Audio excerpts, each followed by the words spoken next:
For the past few years, cigarette sellers have been peddling contraband cigarettes in housing estates, seeking refuge in nearby forests. They live in the forest near the Zhenghua flyover in Bukit Panjang, and they sell duty unpaid cigarettes to underage smokers in neighbouring playgrounds and housing estates. To talk more about this, I have senior correspondent Zaihan with me. Hi, Zai. Hi. Now, you've been watching this particular group of cigarette sellers closely over several months. Can you tell us how long, what you saw, and whether you actually got to speak to them as well? Okay. Initially, it started about several months ago as a story to look at people living off the grid, those living in the forest, in the drains. We were interested in drains at that time. But, you know, with the monsoon season last year, so logically you think no one would want to risk to stay within the canals or so on. So the story died down a bit, but we continued to look at the areas at least once every 2 months with my colleagues from the news team.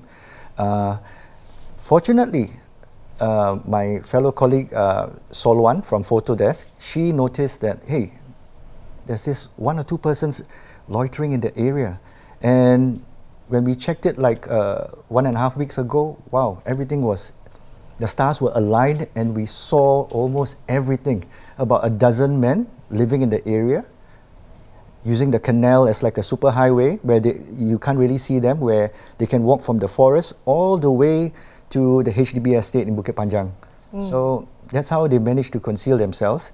And I guess what made residents upset is because these guys have encroached in the safety bubble of those living in HDB estates, peddling cigarettes in playgrounds, car parks, jogging areas, and to minors. Yeah.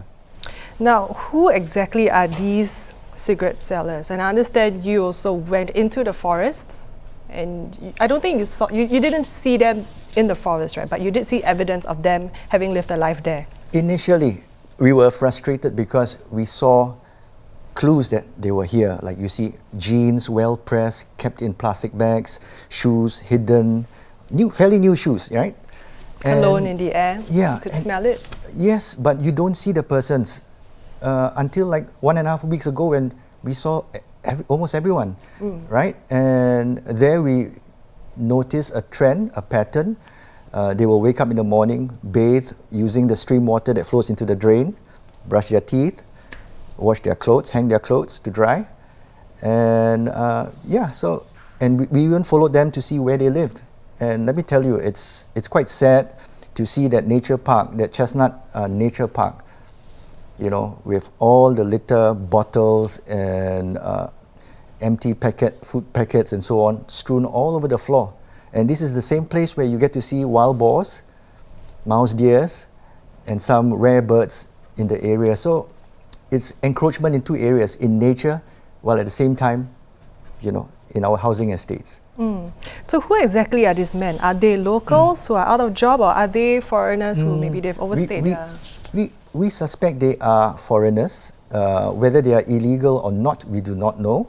But of course, we went up to speak to them, and some of them have shared, at least 3 of them have shared that they are Malaysians, in fact Sarawakians, working here as cleaners. So technically they say that they are legally hired. But I asked them, if you're legally hired, would you mind showing me your work permits? That's when they all walked away quickly from us. Yeah. So, we're not sure. So, but then again, they shouldn't be living off the forest. I mean, like, creating the mess and peddling cigarettes in the HDB estates. You can ask residents and they will share that, they noticed this group of men loitering, and these guys will bolt across the roads. And across the expressway, 6 lanes, right? Yes, so that's dangerous, not only for them, but also for the drivers. Yeah, that's right. Now, there have been raids in the area before. Why do they keep going back to the same place? And they're clearly risking a lot. Or do you think they have nothing to lose? At most, they'll just be deported. Well, the sale of contraband cigarettes have been going on for a long time, and you can tell the difference. Like if you buy a packet of cigarettes from a hawker center or coffee shop, it costs between $13 to $14, and you buy a contraband one, and the illegal one, it's about half the price.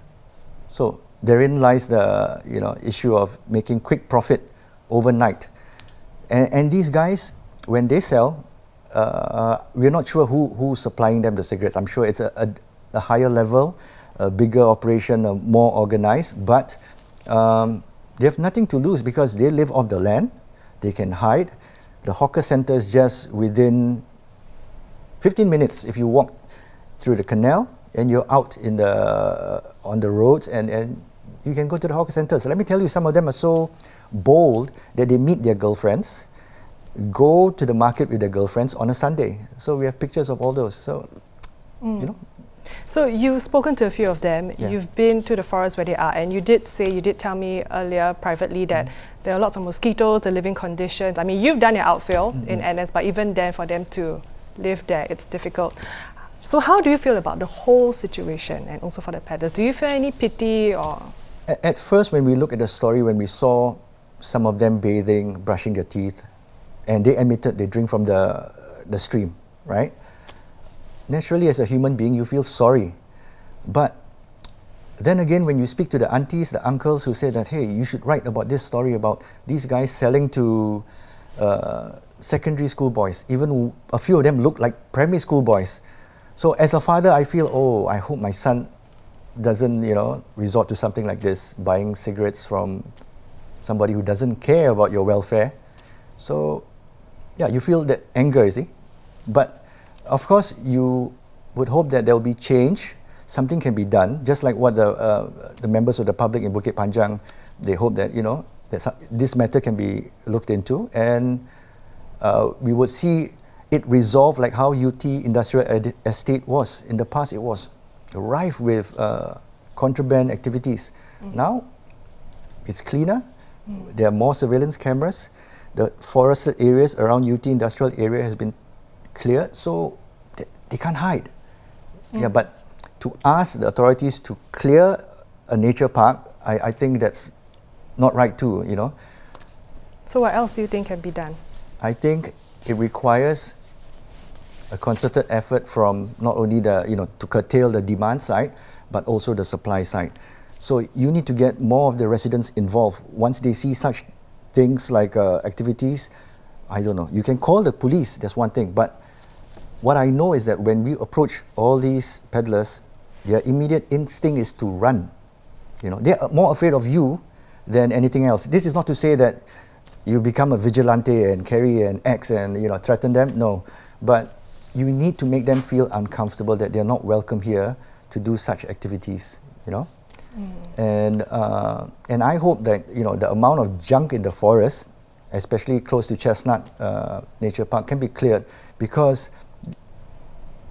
there's so many wildlife there, and it was tiring walking around, but we got to see all this, and I don't think it's fair that they should be surrounded with junk all over the place as a result of the activities of a dozen men. Yeah. I understand. Thank you so much, Zaihan. You're welcome. Now, to read the full story and to watch the full video, you can check it out on the Straits Times website. Those were our top stories for today. For more news and videos, do log on to straitstimes.com. Once again, my name is Alyssa. For more big stories, join us again tomorrow, same time, same place.